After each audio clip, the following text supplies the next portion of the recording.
Kurang dari setengah bulan, Polres Pasuruan berhasil ungkap 157 kasus kriminal.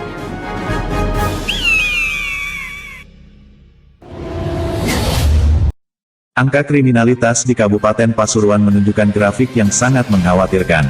Lebih dari 100 kasus terjadi dalam rentang waktu 12 hari, tidak sampai setengah bulan.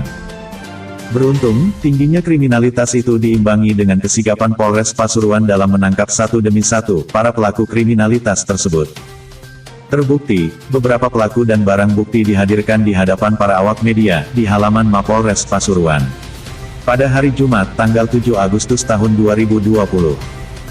Berdasarkan data yang diperoleh media Suara KPK Cyber, mulai tanggal 6 Juni sampai tanggal 17 Juli tahun 2020, Polres Pasuruan berhasil mengungkap 157 kasus dengan 83 orang tersangka. 6 kasus dengan 6 tersangka target operasi TO, dan 151 kasus non-TO dengan tersangka 77 orang. Dari 157 kasus tersebut dengan rincian 10 kasus curas pencurian dengan kekerasan, 40 kasus curat pencurian dengan pemberatan, 101 curanmor, 3 kasus penyalahgunaan handak bahan peledak, 2 kasus penyalahgunaan sajam, dan 1 kasus penculikan.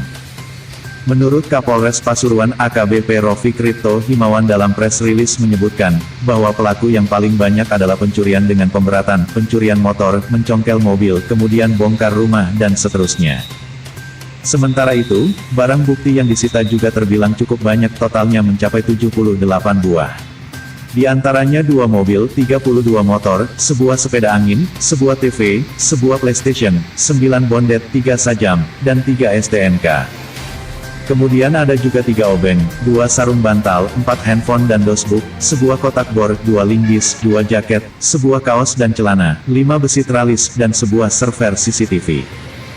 Rofik juga mengungkap modus operandi yang beragam, ada yang diwarnai dengan modus kekerasan melukai korban, ada juga yang melakukan penipuan penggelapan. Sedangkan untuk kendaraan roda 2 yang sejumlah hampir 50 unit, Rofik menegaskan bahwa modus operandinya lebih didominasi dengan curanmor dan penggelapan atau penipuan. Dalam hal ini, Polres Pasuruan menduduki peringkat 3 sebagai Polres dengan pengungkapan kasus terbanyak dalam operasi Sikat Semeru 2020. Lebih lanjut, Rofik juga menegaskan, tidak akan segan-segan melakukan tindakan tegas kepada pelaku kejahatan dan membahayakan orang lain, dan mengimbau kepada pelaku yang sudah ditetapkan DPO, sebaiknya menyerahkan diri, kalau tidak, sampai kapanpun akan dikejar dan ditangkap. Sementara itu, salah satu pemilik barang bukti, Kosim, 72 tahun, mengaku bersyukur mobilnya dapat kembali, walaupun sampai sekarang warga Kalirejo Gondang Wetan itu, mengaku tidak hafal dan tidak mengenali siapa yang telah menyewa mobilnya tersebut. Heri Utomo, Suara KPK Cyber melaporkan dari Pasuruan, Jawa Timur.